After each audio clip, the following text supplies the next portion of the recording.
right, y'all boys, what's up? Welcome to the second episode of the Dope Dads Podcast. I'm your host, Nate Allen. Co-host K Striggs. And we'll introduce you. Don't you hold say up. This don't you say motherfucker. You remember Snoop told Taraji to sit down, baby boy? He said, motherfucker, man. It's a movie. We'll watch it. Yeah. We'll get him hip. He was like, So this young man who just turned 28 years old yesterday, on now. just turned 28 years old. Happy belated. Happy belated. Is a very good stand-up friend of mine. How long have we known each other? Probably like 10. Yeah, because you were still in Savannah when I first came down there. Yeah. You know, the weird thing about people in comedy, even if I fucking hated you, I would have known you for like 10 years. Yeah. I would have still seen your face all the time. But thank God, I actually like you. This gentleman, sitting right next here, very great comic. Make some noise, ladies and gentlemen. What should we start calling our audience? I thought crack babies, but I think they should just be people. I wanted it to go along with the whole drug thing. I'm not opposed to. Hey, well, shout out to all crack babies out there. I mean, it kind of does go. We'll say it like once or twice and see what they have to say. This is the longest introduction ever. Yeah, I was just saying, ladies and gentlemen, coming to the stage, guys. Zach Wright is joining us here today. How we doing? Dope Dads Podcast. Welcome. How you feeling, buddy? Would you like to know how this podcast came to be? Yeah. Would you like to know how this podcast came to be? So, my father, you've seen my comedy several times, is a drug addict as well. This gentleman over here is my father. No, I'm just playing. Guys, I'm well and good, guys. He's on an alkaline diet now. This is Striggs. We have known each other, what, 7-ish? No, 6? let's say about this. According to Nate, I grew up in Savannah. Yeah. I am from Savannah. I went to what's the Savannah High East School? Road. And you know Eric Bailey? Yes, I know Eric Bailey. I know everybody. So the thing about him is when I first met him, I only saw him in Savannah around some comics that I would hang out with sometimes. And I just assumed we never had a conversation. He did what the whites do. Just assume the black guys from Savannah. You were there all the. That's the only place I would ever see him. Yeah. So right. and then once I moved here to Atlanta, I was like, damn, Striggs moved up here too. That's crazy. Good for him. How many times did you see him in Savannah? Every time. Every time I was at least 3 years straight. Saw him every single time. Every time I was there, so I'll go with Aaron Jenkins. Shout out Aaron. I'll go there with him just on some shows or just going. And Nate is just, I'm like, oh, Nate, you're here. He was like, yeah, you are too. I'll be like, why are you so happy to be at home right now? Like, calm down, right? Turns out, and we had a comment because we would go to the Punchline. Punchline Mike. I think you didn't go up. No. You know what happened? You were opening for, Kamal. In Savannah again. Okay, in Savannah again. Yeah. And I was like, "Hey man, you know Eric Bailey?" Oh yeah. He was like, "You gotta know and Eric." He looked at me completely confused. He's like, "Nate, I'm from Florida." And I was like, "What? Stop lying." He was like, "Stop lying already. You're lying." Not even like a close part of Florida, like Jacksonville. I'm all the way down there. All the way down to South Florida. Shout out 954 Broward County. But yeah, so we was at the Punchline. And where's that Wormhole in Savannah? Oh, Wormhole. Don't forget that detail. Every time I was gonna see him, he's in Savannah. Yes. I do feel like, though, Wormhole, you see a lot of comics come through there, but there's a lot more out-of-town comics than you see, like, local comics. I feel like the Wormhole. Yes, that is true. I only went once. Looking back now, that's what was happening. Yeah. And I just assumed he was a Savannah dude, but no. He is we were at the Punchline, though, right? And it was... one of my favorite jokes is about him and his dad with the belt. Okay? If you don't know it, tune in and watch it. And I was just like, I gave him some insight because in my mind, I always have spoken on my father, but clearly I have not on stage. And I was just like, every time I see that joke, I love it. I love that joke. And I was just like, do you know my father? He's on that side. He's on the dark world too. And he was just like, no, I didn't know that. I was just like, yeah. He was just like, so, and he actually turned around. He was like, so you're telling me that, I was just like, yeah, bro, we grew up. Yeah. You had me out here this whole time. And you was from Savannah. Without a crackhead dad, right? Just leave me alone. Yeah. So it was like, hey, your dad, my dad, stories may be similar. That's a similar thing between Nate and I, because I was doing the bits about That's my how I mom. make all my friends. Nate trauma bonds with everybody. He's a trauma bonder friend. That's Wait, where you got two healthy parents? Nah, fuck out of Come here, on, ain't bruh. nothing with the veins. Fuck Nothing with the outta veins. here, Come on. man. What I'm gonna talk to you about, bruh? I'm sorry. Go ahead, Zach. No, you were like, I was doing the bits about like my mom being an addict for a while, then I stopped doing it, and you're like, man, up to you, but like you should bring those back. Like I miss This those is how he bits. bonds, Zach. This is how he bonds. I miss those bits. That's exactly what I said. He was like, man, you bring back the trauma. But the reason why I said it funny. is because from watching you do stand up, of course I thought you were funny and all, but my whole thing is when you tell a joke, and that's for any comic, and it really shows me who you are as a person and lets me know your experience in life. Watching you do stand up for probably like 8-9 years or so, that Waffle House joke, wasn't it the Waffle House joke? Yeah. It was the first time I was like, holy shit, he's going through all of these beats and it's funny and I get more of an insight of who you really are because we just see each other at comedy shows. Yeah. So I don't know you on a deeper level like that. So that was the first joke that I saw that gave me that sight on you. I mean, I love that joke, but I don't like telling it for like 8-minute showcases because a lot of it is silence and building up the tension, uneasiness. And then if it it usually goes well, but every once in a while it doesn't. And then it's very hard to have just some silly motherfucker come up afterwards after I just completely talked about my mom. Hello, my driving on lady. pills. Hello, my lady. Yeah. Listen, I just spilled my guts to y'all. Yeah. It hurts a lot. How? Because I didn't come off like really sharing real stories about my dad and stuff. How long did it take you going into comedy till you felt comfortable enough to talk about your mom? I mean, easily 7-8 years. It was definitely I took that little break post COVID, and then when I came back, and it still was probably about a year after that. So I started wanting to do stuff about all that material maybe 3 years ago, 2 years ago. And then, like I said, I did it for a minute. I was like, oh, this works. I was only doing on longer out of town shows because I had the time. And then now brought it back again, trying to work on expanding that stuff and playing with now I'm comfortable enough in it that I'll do it at the start of the set sometimes. I'll go straight into it. Ooh, how I structure my set sometimes, I save the slower paced stuff for the ending, but you come out guns a-blazing with it. Sometimes when you're on stage and in your head, I only really want to do one bit. I'm doing the other jokes to just get to do this one bit. All right, I'm doing all this just to get there. So I'm you know what? Sometimes just fucking go straight for it. Just do the bit because that's all I'm excited to do, and the rest is I'm not gonna build trust by we're citing all the same. Let's just do the bit I'm excited about. No, that's right. I'm a narcissist. I like to do all my I got one. Have you ever felt I don't know how open your family is to the mom bit and everything. Have you ever felt pressured to do a bit on it or not to do a bit on it? No. So my family is very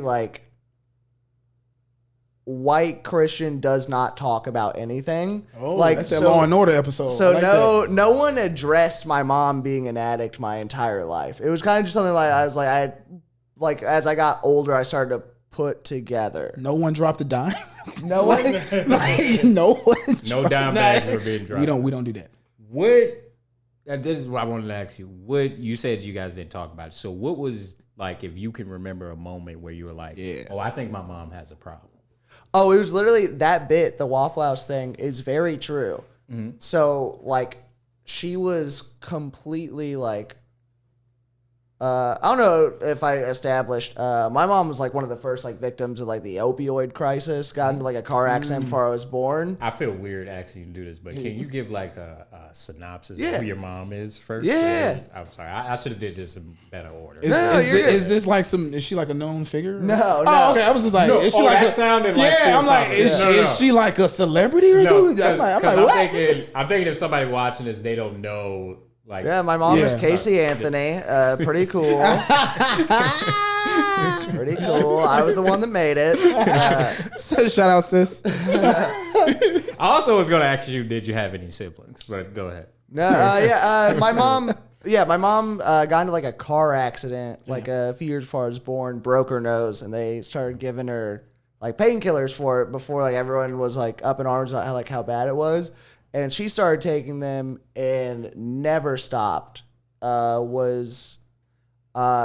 think messed around with some other stuff as well, but then like would go back and forth between like, okay, she's on methadone for a second trying to get off it. Then like, I don't know if you've ever been around someone who's addicted to opioids, all of a sudden everything starts hurting and you can't do anything, and then right back on it. And was like that. Honestly, for the most part, just very sleepy my entire childhood. I didn't know. I guess probably like around 12 is when I started like really putting stuff together. I'm like, she's never really had a job. She kind of just sleeps all day. And then it was that like going to the, like, I was like, she really just like literally lived off. I love being an adult. You just sleep all day. Yeah, that's what it seemed like. I was like, I really like, because my parents split up, I was like living with just my mom and like my sick grandpa. Like in his house, like I literally just like, I guess being an adult is not really that tough. They're kind of both just in bed all day, all the time. Like that seems pretty cool, I guess. Well rested. Yeah. But it was that bit about the Waffle House. They called the cops on her because she was completely like fucking out of it, sitting at the counter and everything. And did she had a lean, like the slump over? Oh yeah, she was fully. That's real shit. I like that. And first meal in first position, like seriously, just fucking.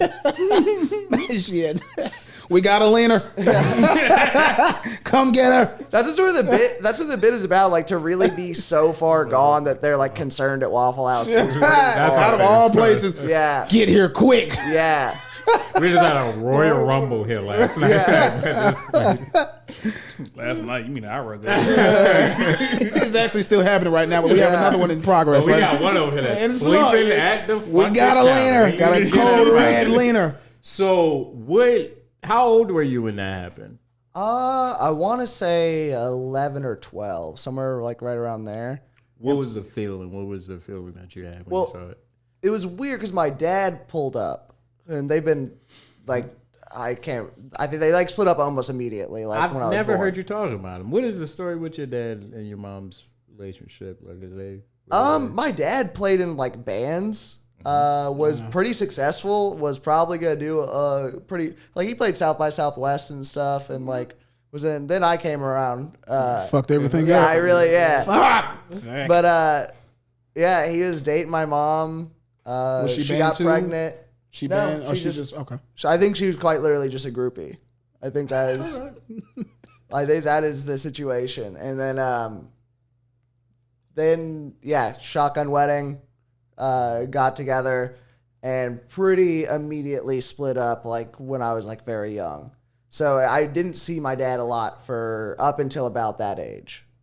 Like 11. Yeah, like He's a great dad, but it took him a little bit to get everything together to the point where I could go live with him. It was like around there, and I remember he pulled up and somehow talked the cops out of like arresting her. It was like, I'm just gonna drive her home, but like the cop was asking like what's going on, and my dad made me like walk away. And now I realize like he's telling the cop, oh, she's a pillhead. Yeah. And I'll take her home. And when we were getting home, we were walking to the door. And my mom was like being all pissy to him, and he like turned around and was like, Tracy, do you even know what's going on right now? And she goes, yeah, you picked us up from the junkyard. And I was like, wait, what? That's what I like. That was the first time I was like, okay, this is like, she has no clue what's going on. This is like not normal at all. So has there ever been any moment of clarity for her where she's like expressed how she feels and stuff like that? Yeah, there's been a few times. So I haven't seen her in like a decade. I've talked to her a few times on the phone. Usually, but every time it's like on the phone since she dropped off, she's been like homeless. It's like been from like a rehab facility. Right. And it's always right before I'm about to go on stage that I'll get like every few years, like a random phone call or text or something like that from a different number. And there's a few times where like I think the last time I talked to her, it was like typical addict stuff. Like I was getting a phone call of like, I don't have anything. I sold my ID. I don't have anything. Can you get me from Florida to Georgia, please? I'll go to a rehab. Can you just get me there? And that was like the last time, like completely like cut it off, like talking to her. There was a few times from like rehab facilities where like she was like super apologetic. No. And that does, I thought that would feel good, but that kind of fucking sucks. Yeah. Because I'm like, oh, I didn't realize it when I was young, so I had to realize it on my own later, like fully what the whole situation was. So I had all these things I want to be like, hey, what the fuck was this? And when they beat you to it, like being like crying, being like, I'm so sorry about it. Like, you can't really take it out. You just kind of be like, no, it's okay. Yeah. It's like hard to get that out then. So she's giving you that I'm sorry. Yeah. And you said it didn't feel good. Or you said it, what did you say it feel like? Like in my head, if I thought like if I was going to talk to her about it, I was going to be like, this was fucked up from childhood. This was fucked up. Mm-hmm. Why'd you do this? Why'd you do this? And then immediately she's just like, I'm so sorry about like a lot of different things. I was like, it's very hard to like hear someone like cry and be like, yeah, and fuck you for this too. Yeah. Like, that's like hard to No, that's real. I can The see last conversation I had with my dad is I'll have this image of him in all these stories because we used to get in fights with him all the time. They would always call the police and it would always be that same song and dance. And then all these years go by and I become a man.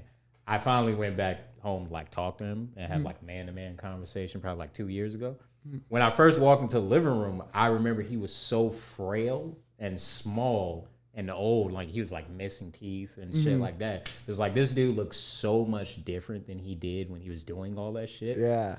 That I feel like a punk beating the shit out of him right now. That would be insane. Or even just downing him with words and shit like that. It is a little bit tough. So I understand what you say when you go around that mark. Yeah, you think you're gonna have like a great like stand up to your bully moment, and it's like really like, nah, dude, this is really kicking someone while they're down. Yeah, this is just a human being that's on battling a sickness right now. Yeah. Quick thought. I don't know if this has anything to do. I was at work today, and I was thinking because I worked the graveyard shift at the rehab facility. Tell me if you agree with this. I feel like checking yourself into a rehab facility is a morning activity. Right, because I work the graveyard shift and we're like really busy sometimes. Yeah. And I'm like, if it's 9 o'clock on a Friday night and I'm an addict, I probably just get high and then just save that shit for breakfast. Whether all that fixing my life stuff. I'm sorry, go ahead. No, I'm probably finishing the night strong before. You're getting one last in. Yeah. you're supposed to walk in with a hobble. Like you walking in, you're like, you know what? 9:30 tonight. You know, that's a weak ass weekend. You know what I'm saying? Sleep off your hangover. Yeah. Come down on Monday morning, do like the course. Monday morning, the judge will be back. All right. Yeah. I got it. Well, when you had that moment with your mom, because I've had a similar moment on different spectrums with conversations and stuff. What was the feeling inside? Like I came to this moment, like, was it like, I still want to get this out, or like, did everything that you had that you wanted to get out, did it kind of just go away, or? I didn't get it out, and looking back now, I wish I did. I wish, honestly, I did. Like, I think it would have, especially if I knew, like, it was going to be again, like, she was going to keep dropping off the face of the earth, come back in, like, a few years. I thought she was, like, fully, like, getting better, and I thought, like, I was going to be able to get this stuff off in the future, and I did not. And I could have I think I was owed like 3 good, like full with my chest getting some stuff out, like 3 good yells. I was like, 3 broken glasses. Yeah, I felt like, and I didn't take that advantage. And I do kind of regret that. Like, damn it, I had a good yell for her ass. Yeah, I really. I've been thinking about that with like people in certain situations. It's like 2 or 3 people I wish I could tell off every way I feel. But it's like, I'm happy with life that need to like just fucking badger somebody down. It just goes away. Like right now I'm going through some stuff, so I would like to get that shit off. So do you feel like if you got all of those things off, it would be a weight off your chest, or you just don't know? I think I've come to terms now, I think, with the fact that, like, I'm not going to get that stuff out and just kind of, like, letting go. Some of it, like, I remember, like, when I was, like, young, I did, like, like, some of the stuff I was, like, it's, you know what, this one you can let go easily. Like, I don't know if you've been around a bunch of people, like, on, like, opioids or like heroin or anything like that. Yeah. They're very emotional people. Like, because when they're like high, they'll get very emotional. And I remember one time, my toes are like a little crooked, and my mom was like very like high out of her mind. And she looked at my feet and just started crying and being like, "I gave you my fucked up toes." I was like, I never thought that, but now I'm gonna think about that every time I look at my feet the rest of my life. Thanks. I guess I didn't really need that. You gotta let her sit in there. You're like, you know what? Yeah. You did give me your fucked up. It's like, that's what I was like, that's not one of the yells I needed to get out. I'm like, there's some things of that where I'm like, yeah, that bothered me, but like, whatever, man. It was just weird. She would do a lot of stuff like that. That's like sort of like one of the bits I'm working on now is like that. Like, she'd always apologize to us for being like so poor, and I'm like, don't do that. Like, it doesn't make a kid feel better. It just makes an adult be like, oh, that was sad. You still can't get that hungry, man. Yeah. You and toes, man. You and toes, man. If we're talking about, I would like to ask you this too. Yeah. To go back what I said, the moment you really found out your parent was really fucked up, there was a period of time my father stayed in our house. My mom used to keep a lot of these cassette tapes, right? One day, I don't know what happened. I remember he had on some tan, dirty jeans and like a tank top and like a lunch pail. He walked in the living room, but that's where all my mom's cassette tapes were. He tried to take a lunch bag full of it. And me and my sisters, we all jumped on him. And we lived in this apartment complex, so we like kicked him out of the house. Yeah. And he stayed like in the hallway area. There was he would do this thing some nights when he would get really high, I assume. Looking back on it now, I'm assuming Has to really be high. high. Yeah. Has to. He would do this thing where he would ring the doorbell like for hours at a time. And we would be scared. We didn't want to open the door or anything. One night when he was doing that, like an hour went by and we stopped hearing ringing. I went down to go to school the next morning. We had a long, like, porch with like a banister over and stuff. This man ripped the entire thing off. And when I tell you the banister was probably fucking long as the top of those stairs all the way maybe out to the middle of this room. This nigga somehow rocked it back and forth and tore the entire thing off. And like there was other kids walking and like they were wondering why my porch looked like that. Where's your banister? Yeah. Say, I don't even know that word. Like, it's not hurricane season right now. And we were also in Savannah, Georgia, so none of that was happening. But that was one of the times where I was like, oh, to do something this wild, something else has to be happening. So that was one of the moments. How old? How old was I? I was probably in 6th grade. I was probably like 12. Yeah. So that was his addiction had gotten really bad like around the 7th grade. Yeah. My bad. Go ahead. No, you good. You good. The realization. You get all the accounts from the people, the loved ones. So mom, grandma, you know your daddy. You know your daddy. You know your daddy. I only know my daddy based on what y'all say, right? But the tasks while we were together that he didn't accomplish, like the pickups, right?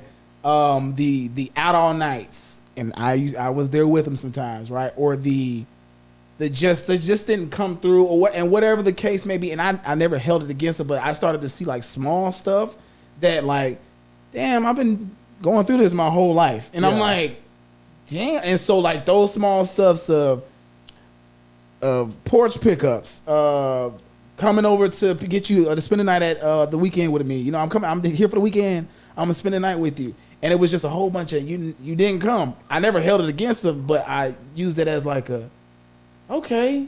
And so as I got older and then I started listening, watching, and looking more, I'm like, oh, but it was like no set moment like that clicked, but it was just like a number of moments. And I'm like, let me put 2 and 2 together and like, let me see how he operates. Let me listen to both of my grandmothers. Let me listen to my grandfather. Let me listen to my older brother. Let me listen to my mom, who, not saying they had the best light, but listen to what they saying and not taking it, oh, it is the truth, but take it and take it and apply it to your life and see how it correlates. And as I saw that, it's like, okay, yeah, he has an issue.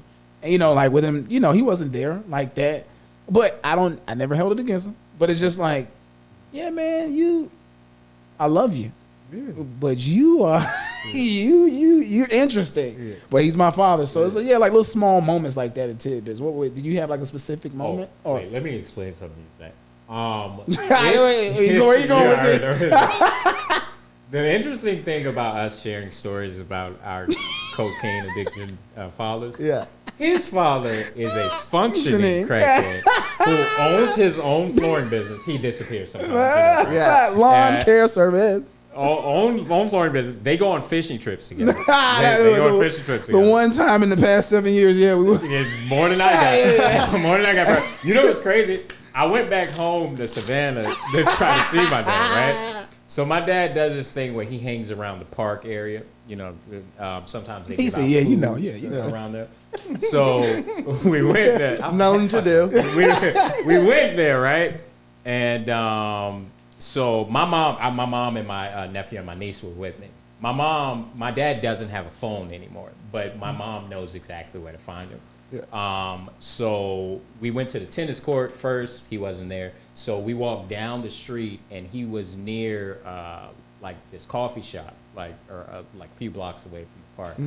Mind you, it's like this is in the summer, so it's like 90 degrees. We pull up, we walk up on him, full winter jacket. Full winter it's snowing jacket. outside, clearly. Maybe got another jacket underneath there, jeans, and he's just sitting under the shade, just there. I don't know if he's high or not, but he's like smiling a little bit. I can't tell whether he's nervous because I'm pretty sure it's jarring because I haven't seen him in probably like 5-6 years.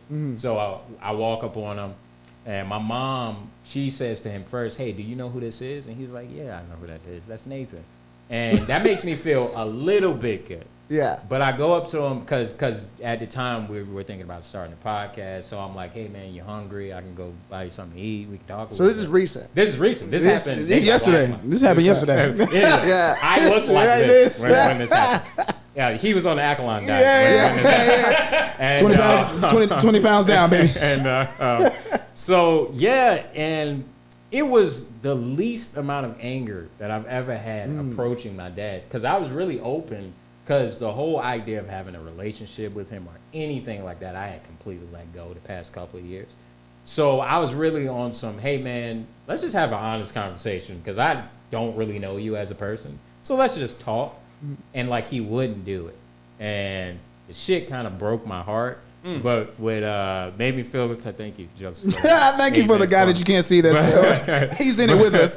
He did a great auntie church, but like I was trying to give an Easter speech. But anyway, imagine my heart just being broken, and I look on Instagram. K Strings is on a fishing trip with his several, not one clip. You know, the Instagram story. Hey, he's father. Like, damn, I'm here with dad. We Making up for lost time, truck. father. Yeah, damn. And then next clip, damn, man, we out here. Man. God, I'm hot as hell. Damn, how you feel, man? Because you're here right now. Just sending it straight to you. Yeah, man. I'm just swiping through at that. Nathan Allen. Because this whole time, I told him I was going to go back home to see my dad. Yeah. So what was nice is that, what did you tell me you and your dad were waiting to see? Yeah, what so he called me. So when he was just like, he texted me, but me and my dad were going to fix the car. Yeah, we fixed cars. Shared memories. Yeah, we was going to do that. That's Yeah. tough. So That is- I'm like, my dad's very hands-on. Like when he's present, he's present. And so I'm like, yo, Dad.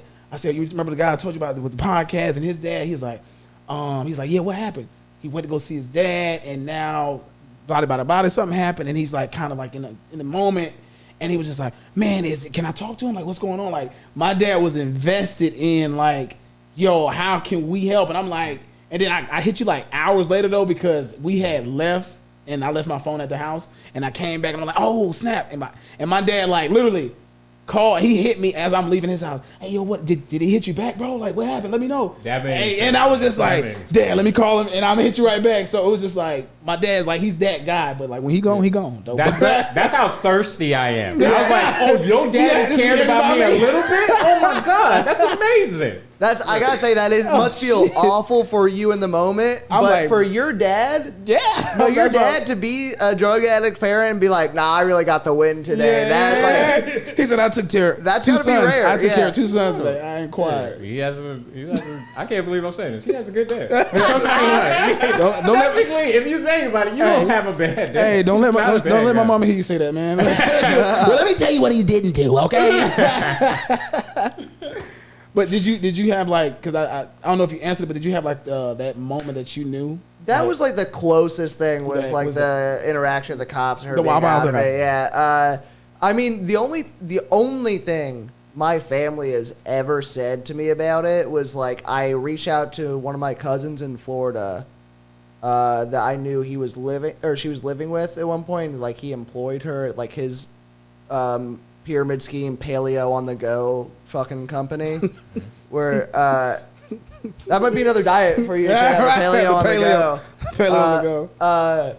And all he said was, I haven't seen her or heard from her in a while. Drugs are bad. That was all he said. That's the only words anyone like on my. How old were you? This is like let's see, 19 or 20. Because the last time I saw her was 17. Then she moved down to Florida. Mm-hmm. Also, I think I should explain as well. I already take away the drugs. Did not have a good relationship with her. Like she is.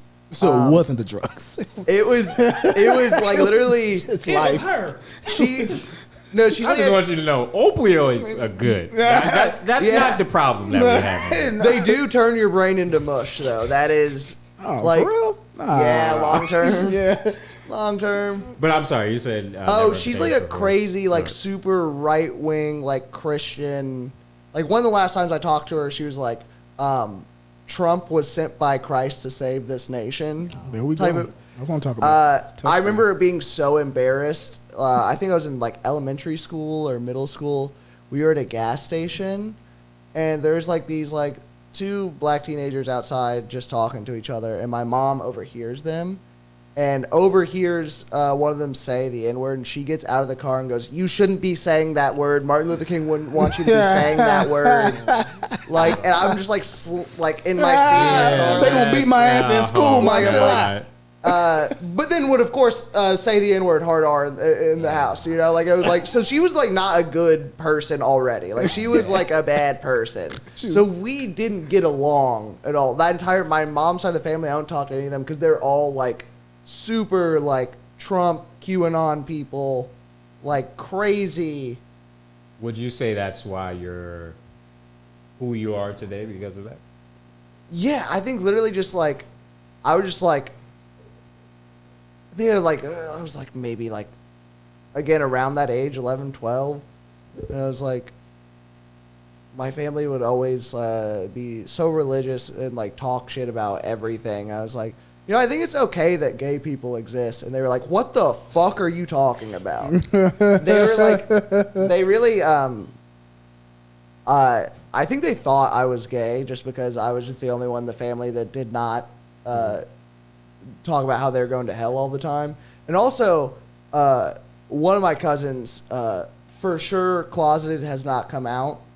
But he's in there. Yeah, no, for sure. And he is one of the most hardcore. He went to the voting rallies for Trump and everything, and would was we need to send him to a conversion camp. I'm I'm not gay, bro. But now I understand where that idea was coming from in his head. He's he's just not choosing hard enough. Yeah, he said, "Look, yes, decide." I'm sorry. Do you have siblings? No. You know? Just now my dad remarried. You still fucking at him? My dad remarried. No, I have 5 step siblings now. Oh, I'm he not created 5. No, none of them are blood related to me. I have 5 damn. step siblings. Okay. Is it just they just in relationship? Yeah, close relationship. Not really, because they got remarried and I was 22, and they're all most of them are still in high school and stuff. The house, okay. Yeah, they're not. You a cool cousin. If they were Yeah. to see you. almost something Yeah, like that. you're not included in everything. They're like, oh yeah, that's my brother. Yeah.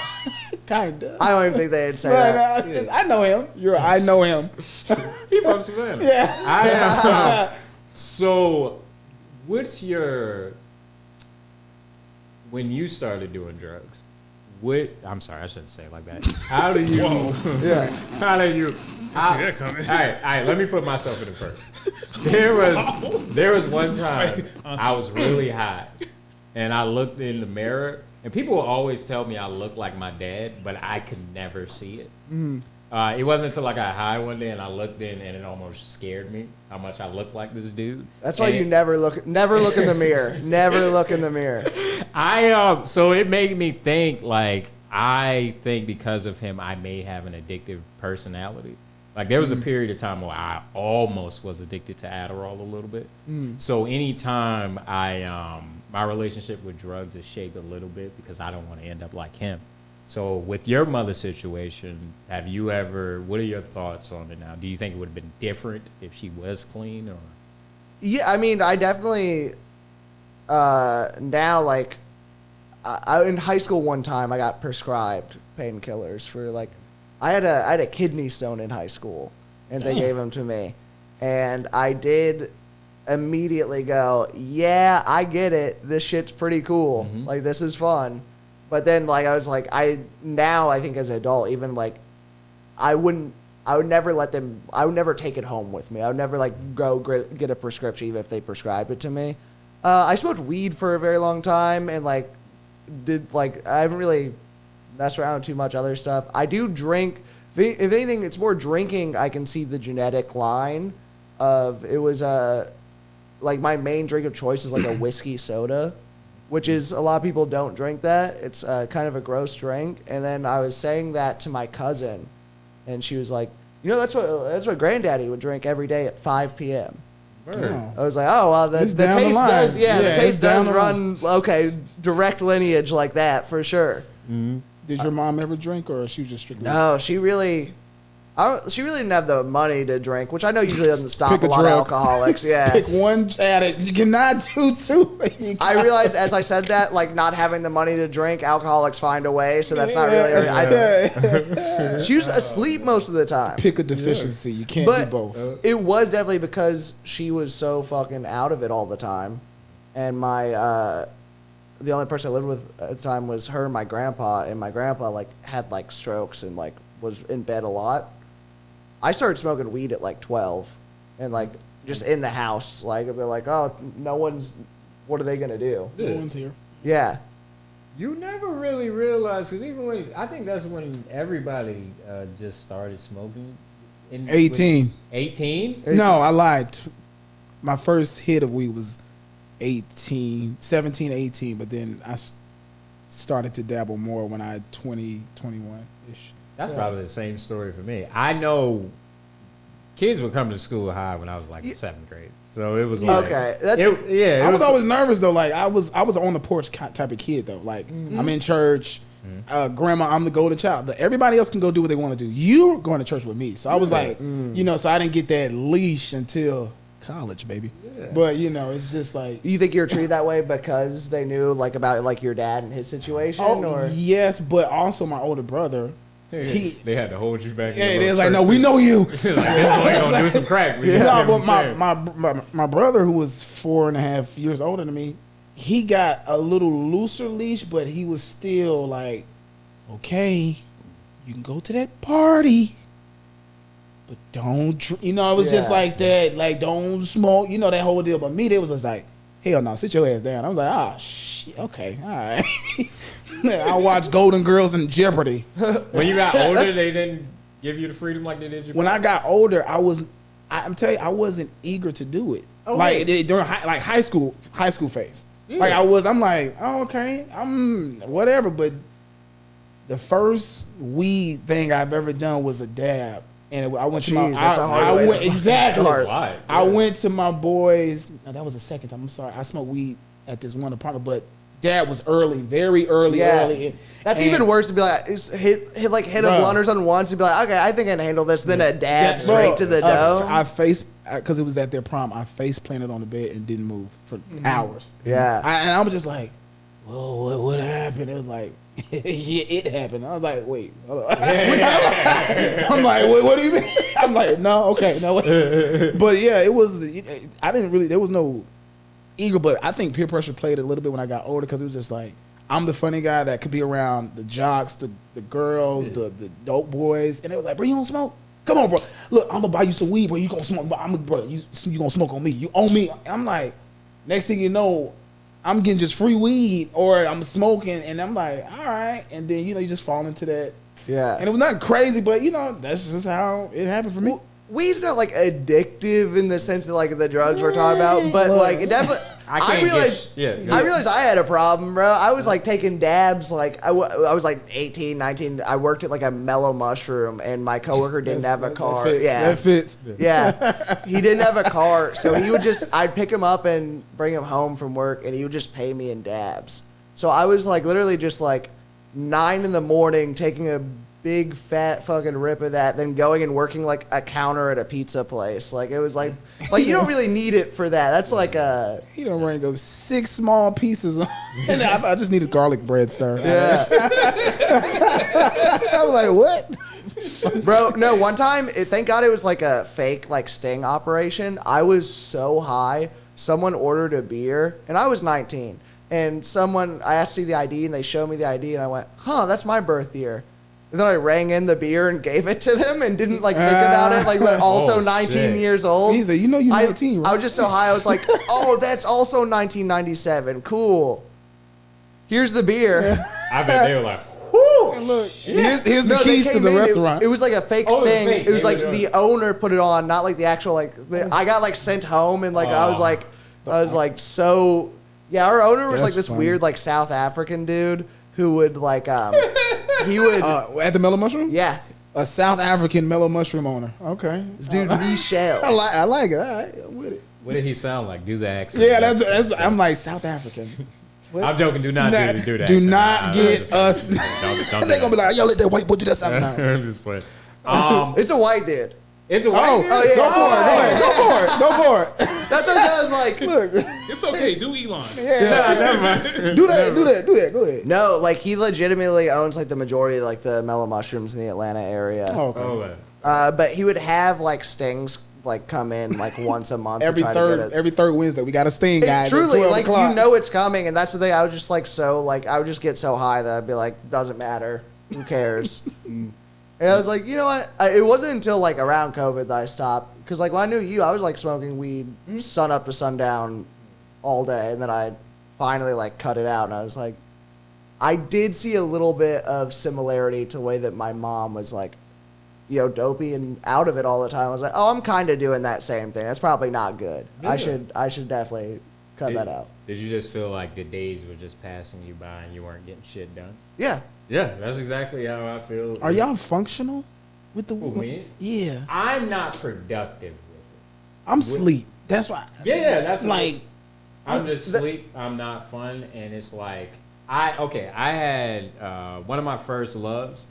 I would take Benadryl for my allergies, and I would just be fucking sleep all the time. So that made me not want to fucking always be on downers. 24/7. And I feel like the last couple of years, I just haven't been able to get a lot of shit done because I've been smoking. Which is why, like, in the past, like, month or so, I really cut down. Probably, can I admit something to y'all that's kind of bothering me right now? We here. We are here. I'm kind of, like, in a place right now because I'm trying to get this wine job. But I completely fucked up the drug test. Like, I came in there with my fake P and all. And I don't know why. In this moment right now, I've been up since maybe 3 o'clock yesterday. I haven't had any sleep since now. And I don't know if I was exhausted or what, but I pissed into the cup. Well, I put the piss into the cup. But on the little packet, it was like too hot. So I was like, man, I need to dip this container in the toilet a little bit to cool it off. Anything. And then anything. I dumped all of the synthetic piss into the toilet. Then I tried to scoop it up. And then the shit just looked green because it's mixed with the blue stuff they put in there and the piss. And I was like... It goes straight in the cup, y'all. And I just took it out there. And I set the green cup on the counter. And the lady that was doing the drug test looked and was like... It's a goblin in there. And then she went back to doing what she was doing. And basically the temperature was off. And then it just went down. This Did you wash your hands? Yeah, I washed my okay. hands. Thank you for asking all the right questions. You went the door, and I'm like, oh, you Could you try to talk your way out of it? Like, I was nervous. I dropped the cup in the toilet. I'm like, he was I picked it up. I washed my hands. I didn't even explain that part. I think in her head she knew I was bullshitting. But she like gave me some water, and of course I didn't piss again. But I felt so immature and stupid being in that situation. That's good. That I'm like, you know what, I need to cut down on the weed because it's like, and with like, I'm having all these ideas for like stuff I want to do on social media. I was telling Joseph before y'all came here, the kind of ideas I was having. Yeah. And it's because I feel like my brain is getting back to, and this is not me shitting on weed. I'm going to get high again. It's going to happen. Fuck all the weed. I'm not saying that I'm not going to smoke weed. None of that. That's not what I'm saying. But what I'm saying is, I'm getting older, and there's more shit that I need to get done, and there's just certain vices that I need to get out of my way. And today specifically, and like in this period of time, I'm really starting to realize that. And basically that's what I remember. Go ahead. Well, it might happen for you. What happened for me is it's been like 5 years since I like really like smoked weed, and now if I every once in a while I will try again, and it just makes me so scared that I'm like, nope, exactly, not again for another 2 years.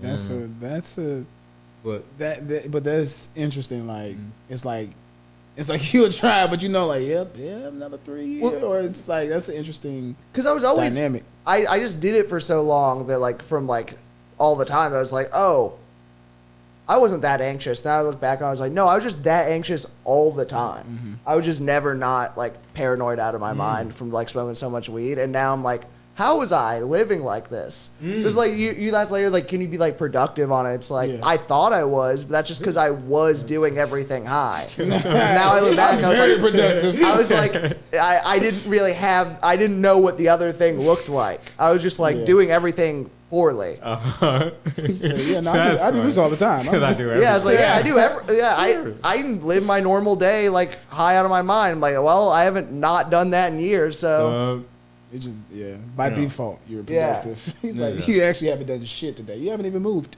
I'm like, I can go to work at a restaurant, and then I can go do 3 open mics in a night. Productive as you need to be, smoking weed all day. That's funny, but I feel as though in the comedy game, like I may fuck away the day, but if I hit 2+ mics. Hey, let me tell y'all something. Y'all ain't grinding like me. Y'all ain't grinding like me. I ain't did shit for 17 hours. I was laying in bed and I got to the end of Instagram, but then I went and did some mics. I've been 6 hours of TikTok. For free. No money. Y'all ain't grinding like me. Y'all ain't I did spend a lot of money. I did buy a couple drinks at each venue. I did lose a lot of money on that. But we out here working, man. We out here getting this no money. That's called sacrifice. I've been asleep the entire day. I haven't spoken to my mom. I haven't even washed. Nothing. No, this first time I'm opening my eyes all day. Clothes still in the dryer from a week ago. Have not folded them. Nate, you're next. All right. The day starts. That's how the day starts. You're next. Wonderful. Good morning to you too. And then I'd be so high that I'd forget like the jokes halfway through. I'm not even doing that part. Like, here comes crowd work. All right, what y'all do for a living? The life of a comedian. Don't we love it? I'm glad I sided with that. I don't know how much more productive I am now. I probably am still kind of lazy, but I definitely am. Feel like you. I definitely can do things when I need to. Yeah, exactly. And that's a skill you should probably have as a 28-year-old man. I would like to enjoy the sun once in a while. I just miss it every fucking time. Well, you said you're on like a graveyard. I do have a graveyard, but even before that, it was still like oh, it would just be work, sleep my entire off days, not do anything productive, and just maybe do a little stand up and get high. Yeah. And it would just be like, and that's just me. That's just that's why I say I think I may have an addictive personality, because if I switch over to something else, I'm gonna do it all the way, and I want to feel this good feeling 24/7. Yeah. Go ahead. Asshole. What are you about to say? No. When you said just do nothing and just do stand up, Yeah. and like you're at a certain age to where like you're catching that, right? Mm-hmm. But I listen to interviews, podcasts, other comedians talk about, comedians, he's doing big shit, and then you have the comedians that he started with, and it's like, oh yeah, he's still over there doing the same shit. Yeah. I'm like, that is a fear of mine. No. Oh, That is a fear of mine, to be in the group that they reference as you still here? Yeah. I don't ever want to be the you're still here guy. That is like, I'm like, I cannot be the you're still here. Oh, you still over there at I want you to name a place and I'm not there. No, I haven't been back since you left, actually. That shit hurts. Like, I ain't been back since you left. But it was just like, I'm starting to now, when I tell people, like, I'm very lazy if I'm smoking, point blank. Like, but it's not to the point in my grandmother's mentality. She's like, okay, he's doing crack. He's going to be out there on the streets. Like, grandma, no, weed, green, crack, white. It's two different things. But my loved ones know this, like, yeah, bro, you like, even my brother, he's a stickler because he don't drink, no smoke. He just wakes up, drink water, exercise. That's what he does, right? But he's like, hey, man, I need to stop all that smoking. But, me and my mind, hey, man, shut up, nigga. But I'm like, is that my father in me? Like, I'm like, is that like, no, I'm good. Like, I'm like, am I not good? But it's not to that extent, but you have that thought. Oh, yeah, that fear is like, going to be there. Woo, you know what I'm saying? You got it. And it's like, I catch it, but even like out front or something, but like when I'm in my room or driving even, I'll be like, ooh, just that fear of the possibility because of the lineage that's there, or, just that whole deal. So that's why I was like laughing, because I'm like, I'll be thinking of stuff like that, like as I'm, doing just going and moving and grooving.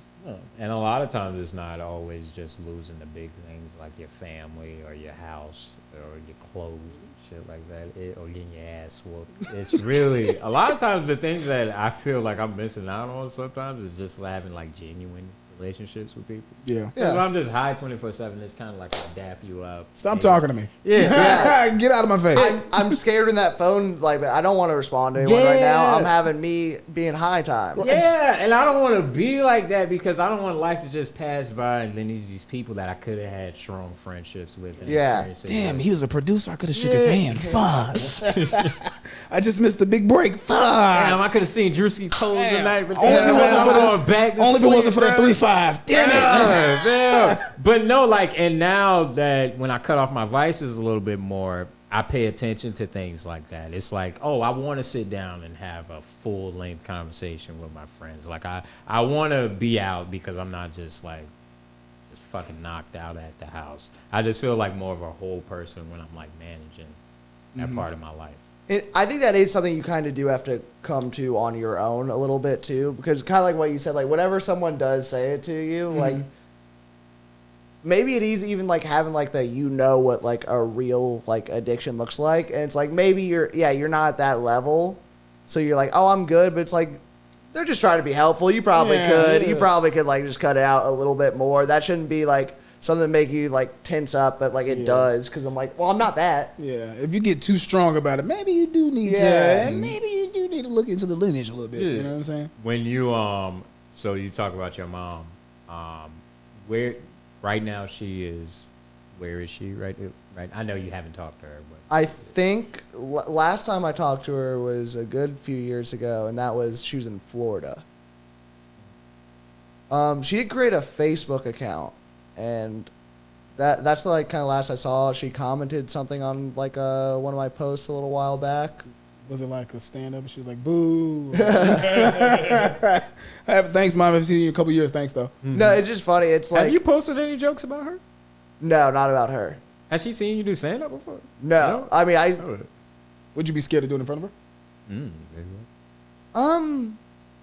No, you know, it was a really big like moment for me. The first time I did those jokes in front of my dad, because like it's gotta be like, think about like how weird it is for like him to like, because we've had moments where we talked about it. Usually like when she comes back in my life, like it'll cause like kind of like, I've gotten way better about this. It used to cause like a shutdown in my life for like a couple days. Like, I would just like really not be able to do anything. And I'd go stay with him. Like I'd go like sleep there that night and like talk to my dad about it all night. And I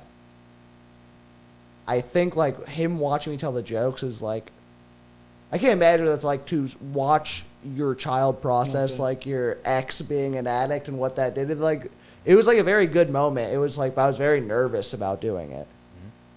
What did he say? Like, did you do the Waffle House joke? Yeah, he was just very proud. He was like, because again, like my dad was involved in that moment, and so like it was like a situation where like he was like, he's very very supportive of my stand up.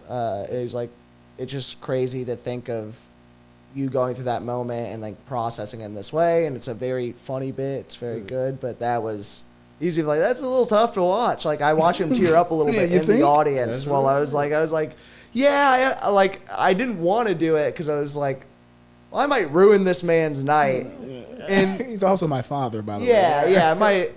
But like that was a good moment. That I'm glad I did it. I think if my mom was in the audience, I think I'd more be like, who let this homeless person in? Than I'd be like worried about like the jokes I'm doing. Because I don't think I would like, I don't think I'd mind doing the jokes in front of her, but I also don't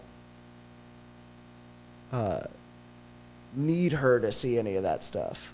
You don't need like the validation. Yeah. That is, I have worked a lot on that, just being like the not being able to have get the shit off my chest. That one time I was like, I've learned to like kind of accept like, hey man, that was a part of your life.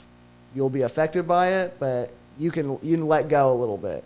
The thing that I think helped me like stop being so angry at my dad is when I like got older and I just started seeing like the trials and tribulations it takes not only to just be a man, like being an adult. And I wonder if you ever got to this point. Do you ever like? Because I got to a point where I just looked at my dad and I was like, yo, I just feel sorry for this. Like, yeah. The last time I talked to him, one of the reasons why I was like, oh, I don't think we ever gonna have a relationship, because he just sounds so pessimistic about life. Like he was just saying he was waiting for death. Like I think he used to paint houses. So at one point he like fell off a ladder and he like hurt his back and it just got worse as he got older and older. So like now at his old age, he's just like, yeah, I go to the doctor sometimes, but I'm done with this. And it's like, you're not even willing to. I feel so sorry for him because my brother also passed away. So it's like you got a child that's passed away. You're not in any of your kids' life, and you're just gonna you have like you've created no impact. You haven't achieved your dreams or anything like that. Like I just feel sorry for you, and that makes me not want to like fight him. I'll be honest with you, man. This was crazy on my part to do this podcast before going to a party. This is crazy. This is crazy. I'm going to show you that. This is how I do stand up. I jump these niggas. Let's go. It was funny because I was just like, all right, well, I go do this podcast and I'll go to shit. I was talking about my drug addict mom. I was bonding with some friends about probably the hardest parts of our life. And then, I'm not gonna lie. And I'm gonna go to a party where everyone's dressed as a clown. And look, I'm dressed like this, like, oh, you're happy? Wow, the glamour is on, guys. And you know what's crazy? The I was glamour. gonna go back to my house, put on my little button down, put my hair in the bun, and see y'all later. And then be like, hey, what's up? Nothing happened earlier. We didn't have a breakthrough. That's what's up, y'all. I'm so used to being toxic that I'm like, we cried, we laughed. Yeah, that was good. Yeah, I felt a little emotional. Guys, we do this all the time. If you can't do the one thing you can definitely do if you had a drug addict parent is you can compartmentalize. Yeah. You can put that shit to the side. We all have degrees in that. And do the thing you need to do. Yeah, I'm starting. I think I was talking. Who was I saying? I'm drunk now. I can't tell. I can't tell y'all two apart. I'm drunk. I was saying, I was telling you because it's kind of like taboo to other people because some people have never talked about any of this shit out loud, which is weird. Talk about it. It is very. Talk about it. You know what? It's not weird in their regard. No, I think we get rewarded. Yeah. my bad, crack babies. Y'all Come not on, weird crack babies. Y'all not weird We at all. playing with y'all. But I think it's just like a different side because maybe if I wasn't a comic and I didn't get rewarded all the time for sharing everything, maybe I would be a more closed off person. Maybe I would be. But I think that's good though. I'm definitely happy to be on this side. Yeah. I'm definitely happy to be on this side. It's like, people don't talk about it.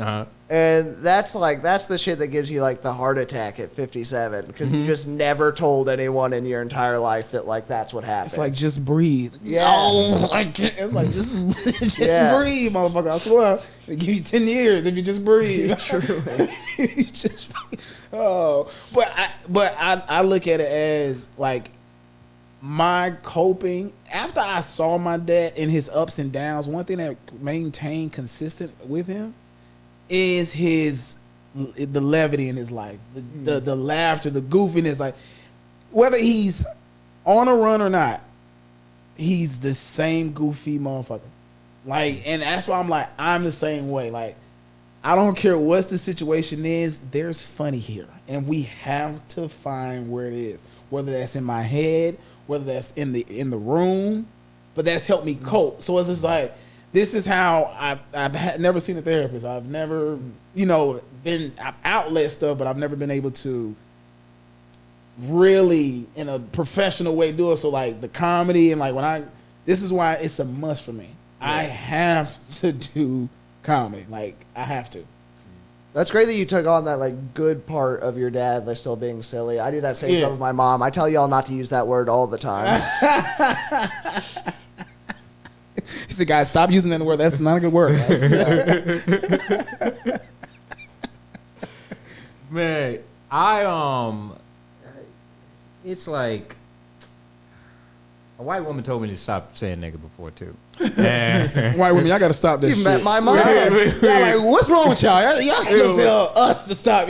This may mess up the entire momentum of the podcast, but I just want to say this. We were in Savannah, me and my boy hometown, and we were doing this thing called ghost tours. You know about ghost tours, right? They go around Savannah. Of course, who doesn't know about Savannah? And white women love ghost tours. White women love ghost tours, and it was a white woman that was in charge of the entire thing. Couldn't be black at all. Me and Gabe were in the back because we were about to get trained by this dude. Mm-hmm. So I'm thinking, oh man, we could do like a joint set, and this would be like a whole fun thing. So when we get off the bus after a little tour, we like excited, drunk a little bit, and we like saying nigga like real loud, like just in a regular conversation. It's funny because I could, in my mind, I could hear the volume. I don't know why. I could hear like, them niggas was loud.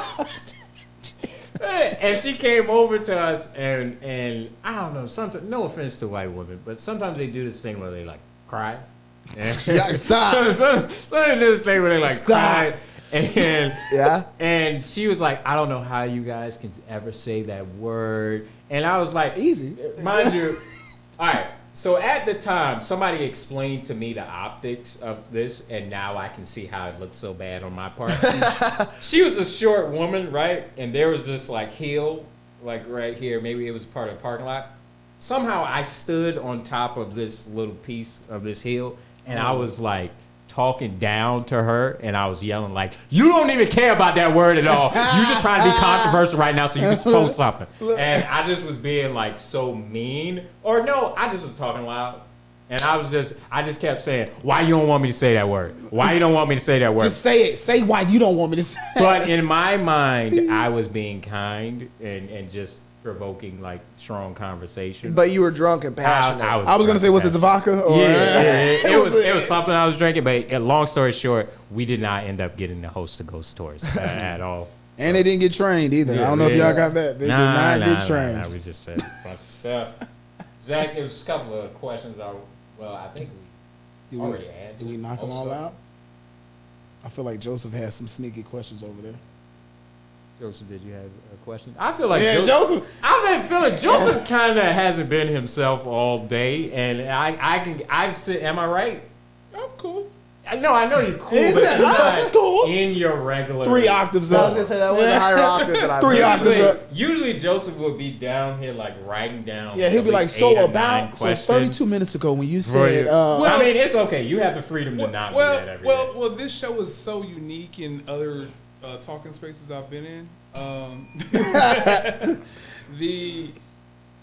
I don't know. It's kind of weird. I didn't know what to expect from his shares, and then also I didn't know how funny you guys are gonna be or how traumatic it was gonna be. So This episode was a little deeper than the last one. right. So and my point of reference for the show is the coffee shop call on speakerphone. Oh yeah. we want real trauma. Did We want you really feel it was so bad because sometimes when we laugh, we don't realize we laugh loud. We laugh other carelessly. Did you think we were gonna have a brotherhood connecting moment at that time? Oh yeah. No, I did not. It was just, I think I talk to people so much and people vent to me at the most random times, and then also people laugh at things that we shouldn't laugh about. I just have so many friends that happen to be comedians. I was not ready for the serious side of it. And when I have like different groups within groups of comedians, right?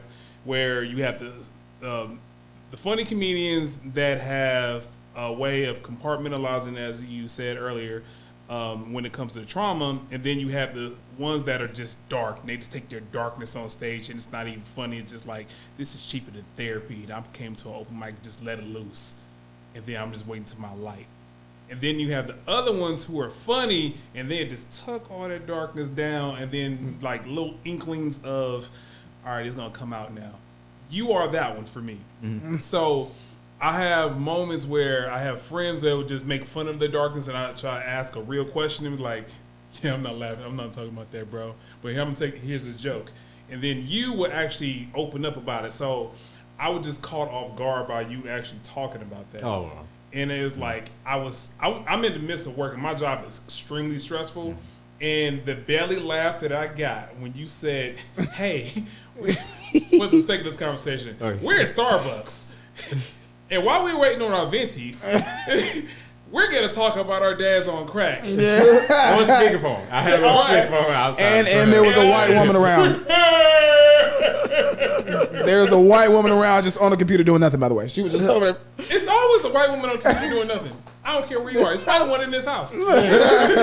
And at one point, I set the phone. We were like in the back of, what's the name of that? Joe's bar. Joe's coffee shop. Yeah. So we're in the back Ironically. of the patio. At one point, I put the phone Put on it the down. table. Hey, and I'm like, Joe's. Strings, Come here real quick. So I got Strings here. Hey, he right here. Both of us, broad daylight. Yeah. Both of our dads. Did crack. We do drugs. Amazing thing. Hey, what you doing in 2 weeks? And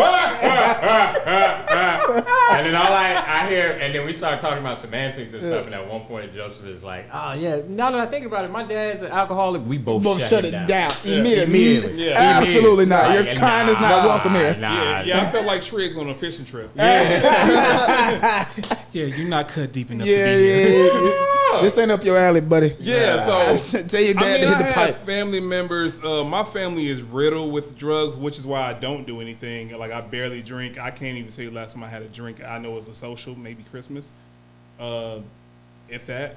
So yeah, I have drugs throughout the family, but nothing to the degree of having a parent directly. And I came from this. I'm their offspring. Outside of my dad. He's like a everyday guy of the guys from the old school that did everything. Well, Yeah. It's like he was a try everything once type of guy. Okay. Most things with all the toxic masculine stuff, things of that nature, I guess. But when we had talks about it, it would just be, how deep do I want to go down this rabbit hole? And one time, and it's a weird thing because my whole life has been people just randomly talking about things and just open up about like weird, like all the deep stuff, right? And one day it was my dad doing it, and he's like, one time I took on this challenge. I'm trying to get a different piece of pussy every day of the month. That's 31 pieces of pussy. Depending on the month. Well, right, 28. February would be a lot Yeah, I was easier. just saying, it might be a lot easier than in February. So what happened with me was, I questioned this from different angles. I said, if I had been talking with another man that wasn't my father, maybe a brother, I would be interested in this conversation to see what number he got up to, how, all the experience, right? And then something just grabbed me by the back of the neck and said, "Your mom on that list." And it just hurt. And I had a follow-up question. And I was like, you know what? I don't even want to know. And thank God he wasn't peeping my energy. So he said, I got up to, this is the funniest phrase I've ever heard. He said, I got up to 28 days. I got tired. I got all fucked out.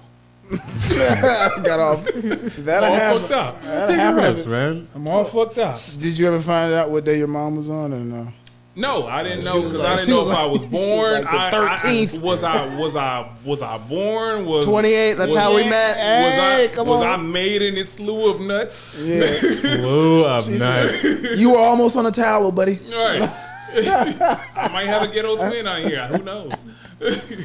But yeah, just moments like that is like I don't know how I can just join in these conversations, and then also you guys are still. It seems like you guys are still fleshing out how you're going to talk about it. So yeah, I'm just kind of like chilling, laying back in the spot, and yeah, I'm not one of those guys that just needs to jump in every conversation and say yeah, me too. I respect that because that is part of one of the bits I talk about. Is like one of the things that bothers me is when I tell someone it's my biggest things they like to try to relate to without the ability to relate. I gotta. Yeah. Where you're like, you could have just been like, oh, that's tough, man. Like you didn't. This my like, shit. Let me. Yeah. This is my sad little story time right now. I'm glad you said that because there has been at least 4 instances of us talking right now where you have said something very heartbreaking about your mother, and then you look back at me and I'm like, oh, I guess it's time to share my trauma. Because I don't know if you notice, you do this thing where after you tell any story, you kind of got to grin a little bit and then it'll go away very slowly. And then I'm Kanye like, smile? Yeah, like a little bit like that. Like what? The fuck? And a lot of times when you look at me after you're done telling the story, I think there's more. Man. And then when I realize it's not more, I'm like, okay, yeah, my dad ripped the banister off and almost killed me. Yeah. That's funny. See, it's about to happen right now. All right, my time again. Okay, so My dad put a knife out on me one time. that made me stare at the needle. Yeah, that actually did happen. But go ahead. What were you about to say? I was just saying, like, it is like, but when you're talking to like people like who have like similar situations, you can kind of tell like just like based on reaction, like pretty quickly into a like that conversation whether like they can relate to it. Yeah. And I hate when someone like can't and is like searching for it. Like it's okay. Like you don't have to Have be it on like, top. Don't like, look for. I'm not saying like I'm not telling you this like this is a normal childhood and you had to be like, oh yeah, well I had something kind of similar or I knew someone. Like nah, it's fine, man. This is not a lot of people go through this. There's a lot more than you think, but there's also very weird. That's the whole point of why it's fucked up. Yeah. I do think that's the beauty of what this show can become. Sharing and relatability. Because I know a lot of people in whatever mental disability, trauma that people endure, I know there's a way that people kind of just tuck it away and say, yeah, I don't want to talk about my shit. And you guys are making it safe to talk about that shit. And I'm saying shit on purpose because that's how people treat it. Like no one's supposed to see it, smell it, and then especially if you have like a successful career, a certain light, you don't want anyone to see. Yeah, I don't want to show those cousins in the pictures. Nah, you need to see them cousins. Yeah. You gotta see them cousins. Also, Go ahead. I would say I can't wait. I cannot wait for this podcast to get a sponsor because that is going to be the first ad break of being like, yeah, Christmas was really hard. You know what else is hard? When you need to get up in the bedroom and it doesn't happen. Blue Chew. Blue Chew. Gotta that's have a gonna- Bluetooth sponsor. Going in and out of the like trauma stories to the first ad read is gonna be my favorite part of every episode. And we want to thank the crack babies out there that's going to get this going. I think that would be my best asset to the show. Thank you, crack babies. King of segues. Okay, well, anyway, this is Nice Space. What else is Nice Space? Squarespace. If you want to build your website. Oh, shit. It's so funny. They need to start coaching the celebrities on how to transition into. It's such a hard. Oh, speaking of shoes, it's like there is no smoothness to the transition. It's so fun. I prefer when they pre-record it.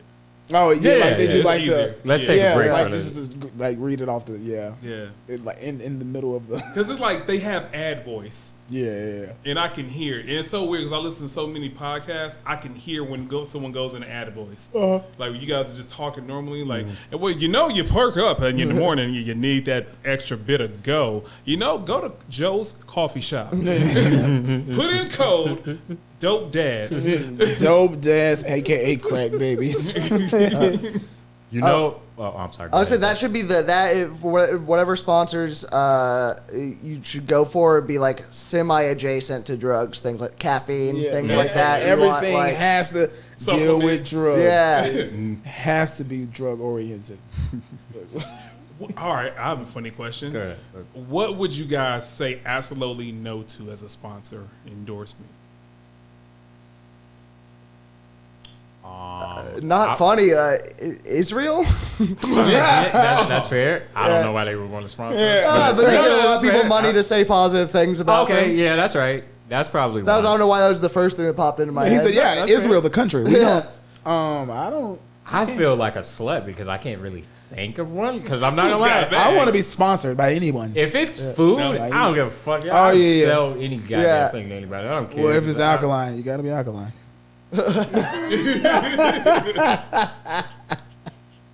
A sponsor, I would say no to. That's an interesting one.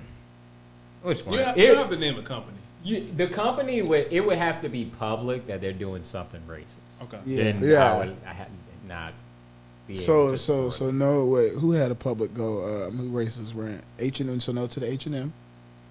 around that time. But now, Target is now. he said in that now. seat. H&M, cool. Target is now in that seat. Is it still? Because I ain't heard too much nothing about I'm Target. not Is gonna it- lie, they kind of getting off of it. Yeah, That's the only hey, store we've I been can real think quiet of. about Target. We ain't had no uproar about Target recently. I ain't gonna lie. They got a new CEO. What is Wait, he? what happened to Target? Oh, okay. What? So This is Zach, guys. I love Thank these you. moments. I love these moments. Clarity. so. Can you hear Sharing me, Tito? culture. All right. So the I thought you never asked. so I thought you so never asked. Tito. You're trying to figure out who's racist at Target. Look. Tito's is how you find out. No sponsor, but Tito's. Usually it's the customers, is what I thought. No. So what happened is once they got rid of DEI.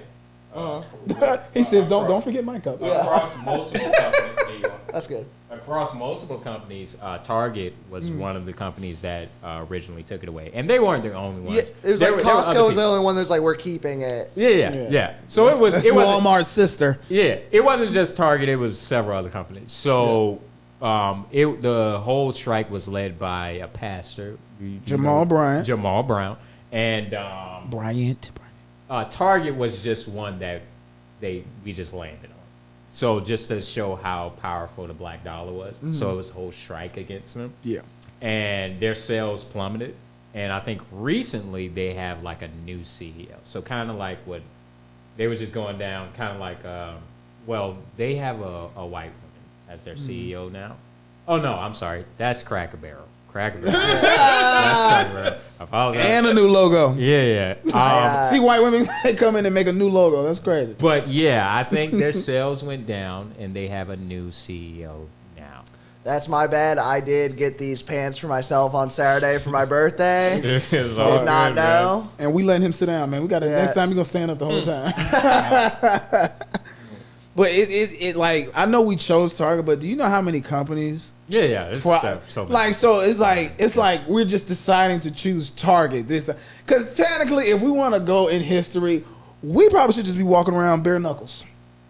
with nothing on, like because that's what I'm saying. Absolutely. Like, and I just saw this video about. We had Sean John, but Look. can't walk around now. I just saw this video about the Levi on the back when they have the logo, right? So one of the and he had on the Levi's right now. Let me say, see. On the logo is two horses going opposite directions, and they were saying the slaves. So when they would hit the back of the horses would go the opposite ways and rip the slaves apart. And on the back of Levi's, there you can see the horse. You can't see because they have the emblem there, but you can the two horses going in opposite directions with like the guy on out. And it's just like, and I saw it. I'm like, nah, I got Levi's in my closet. Let me check out these Levi's. I was like, oh, two stallions on the back. I was like, go. I want to Google it, but I don't want to Google two stallions. Yeah, like that's crazy to see something as horrific as that happen. Be like the logo, bro. And be like, damn, that will sell some jeans though. Yeah, that'll get some jeans moving. And how hard is it to rip denim right now? The irony, the irony. Oh, and the summer blacks just had the irony of how hard it is to rip Levi. I got a theory on. Type in the Levi logo. Oh, bruh. This whole time I was saw your typing face. in Polo Slave 2 Styles. That's not my bad. Levi. His face was like, no, this isn't right. I was like, these horses are facing the same direction. You're wrong, buddy. Yeah. Oh, I was swiping on Tinder the entire time. What'd you say? I was not looking. I'm not gonna lie. I've never seen this on the back of jeans. This is on the back of your jeans? Yep. Seriously. If these are in a non-homo way, if these are Levi's, I would take my butt. I think these may be Levi's, low key. Did you throw your jeans away? No, I paid $69 for them. So I think I only got Lee's. Oh, that's tough. That's not. Okay, so That's. all right. Oh my god. I mean, I never paid attention to any we jeans don't brand logo. I mean, but how would you know? And then it's like by the time we find out, it's already an institution. I think that'd be more worrying if like I saw that and if I was the type of white person like I know what that is. So it's like I know what that is. That's the one you see, right? So you see the two. yeah. Bingo. But they like, okay, so, and it's really a person in the middle, or was it from, so this is what I'm saying. So did it come from the bottom one, and now that's what the top one looks like? Yeah, so the top one is that. So it's like, that's the one I have now. That's the top one I have now. But that's where initially, where the origin of where it came from. Yeah. That's where. That's exactly what I'm And so I was just like, you know, and it was this black girl, she was talking about it. And I was just like, I have Levi's, but how many companies are out there that have, and I've been wearing Levi's my whole life. Like, I would have never known. You know what I'm saying? Because you don't run across information like that. But it's just like, wow, that's an interesting, you know, this is where we at. You know what I'm saying? Even today. So that's why it's like, you know, fuck you, Levi. I'm just playing. That's crazy that no one has thought to change it even a little bit. But I mean, at that this top point- 1% and whoever they are. Once that logo, when it's brand recognition. It's like Mercedes. Are you going to change? Like, everybody knows like, how can you change Mercedes? How long did it take the Washington football team to change their? Till they came out, like just 5 or 6 years ago? I don't know, whatever. Yeah, I and mean, how long they been out? It was a campaign for them to do it for like 20 years though, right? Yeah, but it's sad. But then I heard Native Americans got together and said they actually wanted it. I was just I was talking about that earlier before we started. And it is like, I don't know. Like by the time it's an institution, now it's so weird when you talk about. I was having nothing about nothing, but I was having a conversation about with a producer about contracts of music, and he was saying the people that put the contracts in front of him, he was saying like, well, why are you going against the grain? This is how it's always been done. But if it's been, and his rebuttal was, if it was wrong to begin with, you're only arguing. You're not arguing tradition. You're just arguing that everyone takes the proverbial dick. Yeah. Mm. Yeah. That's the same thing for like the people who are like mad about like student like loan like relief. It's like, well, I had to pay mine, so like now we just stop paying. fill out It's the like, proper well, yeah, we paperwork. probably should all stop paying. Yeah. It's like an Have older free sibling school. that wants the younger sibling to be abused like they were. Yeah. Like, they had you got clean on him. Yeah, it's like they had to beat you so they don't beat me. That's the point. You have to get beat first. And speaking of beatings, we're going to talk about the Menendez brothers documentary. You can find it on. Hey, shout out to the man. I'm a fan of. I will still go back and watch those documentaries. I love watching like the. Not sorry for the parents, but I will watch. I am a good. It's like sending healing energy to Sending healing energy to the Menendez family. Healing energy or thoughts and prayers. Thoughts and prayers. Thoughts and I prayers. say healing energy. Yeah. Thoughts and prayers. Is that healing energy? Yeah. Thoughts and that's fine. I get all of my sentimental stuff from Charlemagne the God. He's like the main reason I go to therapy and everything. Black men don't cheat and black men need therapy. Charlemagne the God. That's what he says. Y'all boys be you black men, you be cheating. Yeah, he said, "Where's your? You don't have your car." It's not cheating if it's an open relationship. Wait, you don't have All that? right. Yeah, Polygamy at its finest. Okay, let's make sure. 'Cause you never know these days when you make a joke. All right, well that's My bad. No, you're fine. What was I about to say? You know what I think we should do? nope. Tell Is me. try. Nope. Try. I do not know. Shut I'm up. eager. Is We end every episode the same way. We try the drug our parent was addicted to. Yeah. Oh, that on would be a camera. crazy ending funny. to the show. It's like, and then we're going to rehab immediately after Nate's job. Just to prove that they could have stopped. Yeah, I told you. He's like, I stopped, but you don't have a house or a family. I was like, Bruh. I stopped. I stop every week. I say to your dad, small business owners should learn from your dad. His own flooring company, and It's he's a- on crack and everything. I know. I might as do. I know when my dad's on the run. Number one, he does call frequently when he's good. But if I go to his neighborhood and I see a lot of tall grass from his neighbors, I'm like, we call it the mango tree. That's what we like. Oh, he's in the mango tree. He's gone. Because like he has like so many lots around the neighborhood. Like, oh, yep, he has been over to Mr. Johnson's yard. No, was it? Hey, Mr. Johnson, when the last time you seen him? It's been a week. All right, cool. It's whatever. So like that's like my tell sign. But when he's there, neighborhood is immaculate. How long do those like gaps kind of go? So those gaps now, I would say within the past couple, it's been a couple weeks. He ranges from a couple weeks, but the longest I can remember has been months. But the months are like it's like it's like his family has never seen him. He'll be like in and out. You know what I'm saying? It's be like something really quick. You know, but luckily, well, I don't know how to say luckily, but I wasn't in home with him. You know, because I lived with my mom and he was, you know, away in Atlanta when I was born in '96. But we get the stories, and we know how we get all that from grandma. Oh, he's gone again. All right, well, I'm going to school. I don't know what. Keep an eye out for him, I guess. I'll be aware if he's here, but yeah, I mean, a couple weeks, but you don't understand, like, and I can't say I understand because I've never did hard drugs like that, but it's like 2 days to them is 3 weeks to us, or a month to us. So he'll tell you, he's like, it don't even seem like it. He'll be like, yeah, I was gone for a couple days.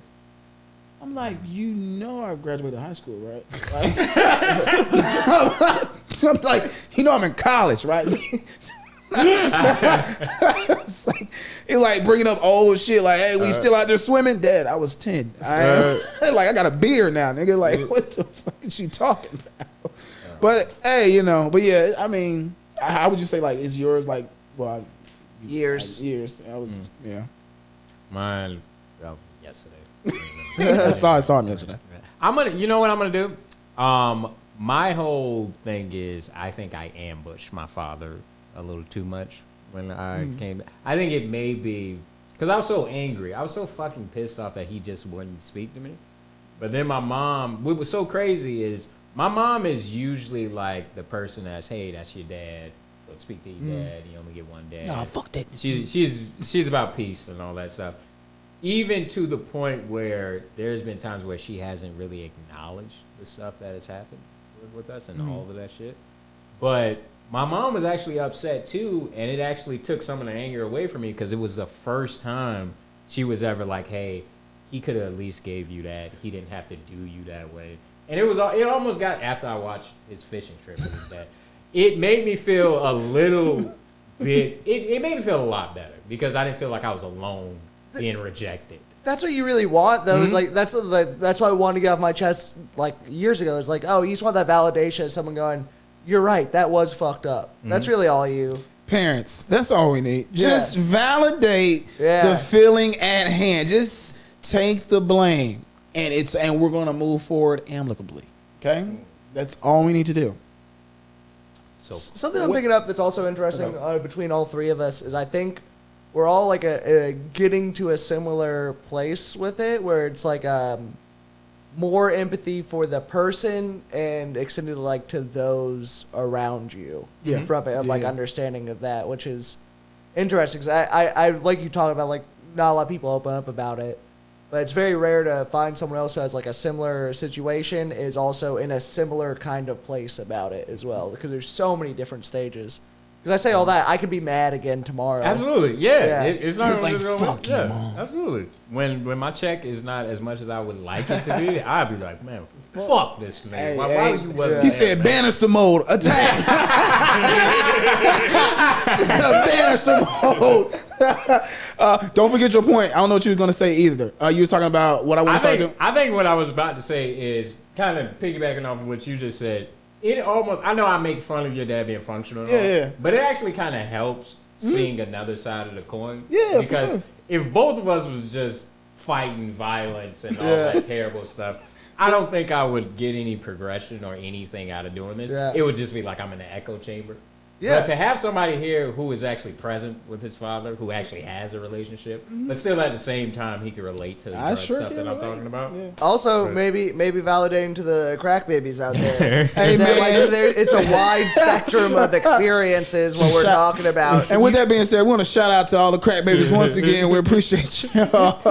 It's like someone could watch this and be like, oh, my parent had like a little bit of a problem, and be like, oh, well, it's like it wasn't the worst thing in the world, but oh, that was actually a lot worse than I thought. Like, can like kind of unpack some of that stuff by seeing a variety of experience. Yeah. I was watching this, since you're talking about documentaries, I started watching this opioid documentary. Of course. Because I was prepared. I was prepared, for your story. I was prepared. He said, yeah, for sure. I was watching, it's one called The Biggest Crime in History. Have Like you the ever Sackler heard? family. Yes, and all the that Sackler stuff. family. Yeah. I knew you would know about the Yeah. Sackler I don't family. know I about just that. learned about them like maybe 2 days ago when I was preparing for this. But anyway, it was, I turned it off in the middle because it was talking about big pharma and not necessarily, I wanted to hear about the people that would actually go How do through we it. make opioids? That's what, get to the nitty gritty. Oxycodone. Oxycodone is the addictive element in opiate. They originally came from these plants in India. They got this seal. They eventually, once they got them in these little capsules over time and over centuries, they had this coating over it to stop the, or I think it was either to let the drugs hit your bloodstream earlier or delay Drugs. the thing. Because what the Sackler family was doing, they changed the whole way opioids was advertised. So, and they were doing like sneaky, underhanded shit. Like I was telling Joseph earlier, like they were trying to get this drug passed with the FDC. So what they did, they went and got one of the doctors that worked for the FDC, and then they paid him under the table and all that. It's not addictive. It's not addictive at all. It does. No, you know what they highlighted in their whole description of it? They used the whole lawyer jargon, like, we believed this to be something that is not addictive. So it's like, if it happens, it's like... That's good prep. That's like, good we- prep. Yeah, Good prep. just opium dens, one of the oldest known like drug like like things in the world. You know, it's a derivative of that. It's not addictive. It's, I think, at my angriest at one point, like when like unpacking all this stuff, I was like, man, for internet purposes, I'd love to deliver a very big, loud gift to the Sackler family with a lot of confetti bursting everywhere. I think that would feel good, and for all the people they hurt, that was like, you know what? That's dumb thoughts. No, he's good. Just Crazy. I've never. You talking about anger? I've never been angry at my father. Yeah. I've never. Go ahead and flex some more. Like, No, but you know what's crazy? You talking about your dad the way you talking about it almost explains who you are as a person. Even down to I'm easy going. Like I'm even in the midst of terrible shit happening. Yeah, like I'm really just there's I'm a what's the thing you flip for the timer? Like I'm just look at the glass half empty, half full. I flip it when it's winding out. Like I just flip it. Okay. Yeah, there's one of us who's not angry, and there's one of us who's not drinking straight Tito's out of a cup. He turned before the cameras roll. He turned the bottle up. It was just him and the Tito's in the room. Funny how that works out, man. I was already nervous. Not gonna unpack that. He's like, it's okay. I'm gonna sip. I'll figure that part out in a year or two. But no, it makes sense explaining your personality even down to your blood type, because you seem like a nice enough dude that would just give blood out to people if they needed it, man. But I think your dad, being who he is I'm gonna tell my crack babies and everybody here. I'm gonna have him on here. I mean, you should. We're gonna bring whenever he's out the mango tree. I'm gonna bring him on here. This man, is he gonna wear the mesh shirt? Oh, that man's closet is insane. Like his mindset of clothes have not changed since the 70s. So like he's not Pops from Wayne's Brothers, but he has the ability to get there very soon. Like it's like I imagine. I sent you the photo with the see-through. The camera footage you said you had of your dad, your door. Oh, I have it on my hard drive. I gotta find it on my hard drive. I remember you telling. I gotta. You explaining your dad and all his mannerisms. I imagine when he's looking through his closet, he opened it up. It's a bunch of black mesh shit, and then you just hear Pusher. Oh, that nigga. Hey, and look, my dad will walk out with everything is slapped or tucked in. I don't give a fuck if everything is creased with some alligator shoes on. Right? He will walk out and he'll see us. We'll be like, he'll put on slacks going to the pool. And he'll be like, who y'all mad? This 70, this 82 right here. I'm like, we're in 25. But it's and that's why I love it, because in his mind, like, I'm that nigga, and I'm that like he's a pusher man. So I'll be like, but go ahead. Drink his Tito straight up. No, we got a thing called Pathalba juice he does. He started this, and it was like... It's a Florida thing? No, it's my dad thing. He just takes a whole bunch of juices, and he's like, you don't want none of this, boy. I said, yeah, cranberry and apple juice, Dad. All right. I'm like, all right, cool. Tell me what the fuck are you talking about? Like, we both know you do way harder stuff than this. That drink ain't shit. According to your past, that drink ain't shit. But yeah, love that guy, man. All right, so we can go ahead and close it out because we got to dress like some clowns. They do. I'm just going like this. Very soon. I was going to ask you, are you just going to wear that? Yeah. All right, cool. I'm going to glamour in spirit. Like I'm going to have my stunner shades on. Oh. I'm going to have the shades on. I got shades in the car too. Yeah, I'm going to take my chain out. I'm going to switch the shirt and I'm going to keep it moving. Yeah, that's crazy. I feel like Shelly doesn't mind that I don't try. Look, I can see Shelly's just like, just come. Just be here. I think it is. I think we'll be It's right. enough people. Sparklers are going to be there. Listen here, I'm not a sparkle guy, but hey, I enjoy you enjoying your space. So guess what? I'm sparkling it up, baby.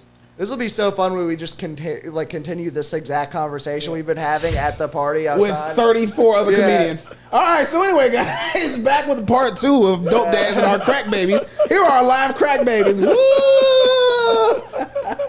They have survived. That's what they're going to be. All right. So, no, seriously, I think we got to the end. Yeah. What I think we probably should, maybe because we still just fleshing it out, this is only 2. Thank you so much for being Appreciate here. Zach. Yes, thank you. Thank you. I think, do you want to do a thing, because when we all talking like this, I be thinking in my mind, I'm trying to save stories. Yeah. I don't want to just blow my whole nut. Off one episode. Until you fellas out there, stop blowing your nuts, man. No. Pace yourself. Gotta have a different nut every day for the month. Yeah, every day. We got 31 nuts. Come on, baby. So it makes me think. I want to do a thing where we could end each episode with like a specific story. Cliffhanger type deal. I mean, if you want to do I a just threw it- cliffhanger, I you just threw it can out do a there. cliffhanger if you had something on your mind. I was you trying to can- guess what you're gonna say, and I just No, I was just saying like, and again, I don't have this fully thought out yet, but just like one last story, maybe small story that happened, and then that'll okay. be like I see a what you're talking send about. off. It don't have to be like nothing deep or anything like yeah, that. just a small little. I'm thinking of something stupid. There was one, and I don't know. I'm sorry. I haven't really been that funny today because I didn't really feel like it that much. Hey. But This was not meant to be funny. It wasn't meant to be dramatic. It just meant to be B. It's meant to be B.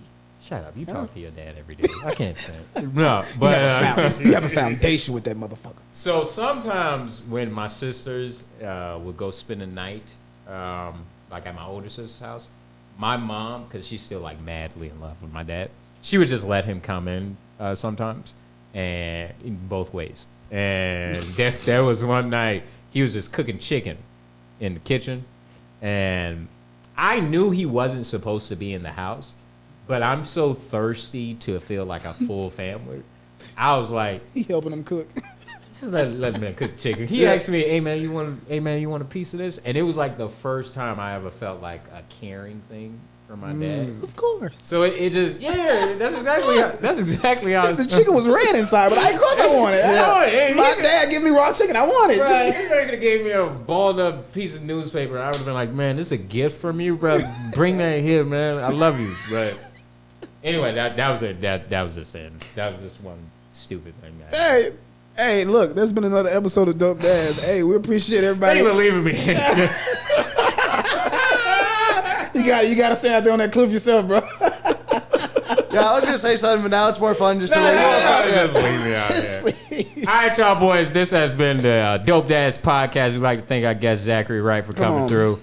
K Striggs has on, been man. here. Joseph to my left. can't Thank see. you guys. We'll see you next time. Peace. Yo.